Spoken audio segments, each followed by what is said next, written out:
Kumusta at isang magandang araw naman po sa inyong lahat mga boss, at tara po samahan nyo naman ko sa isa na namang panibagong video ibahagi sa inyo. At pagpasensya nyo na at ilang araw akong hindi nakapag-upload ng video gawa ng medyo marami tayong load sa trabaho at hindi tayong makagawa ng bagong video.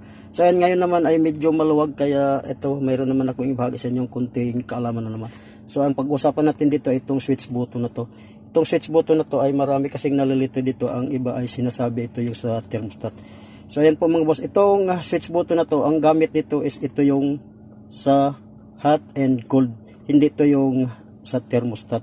So ayan po, kapag ka itong blue na to, so ito yung malamig na portion yan. Kung makikita nyo, ito yung pointers nya. Kapag dyan yan nakasit, ibig sabihin malamig ang ibubuga ng hangin dito sa AC ventilation.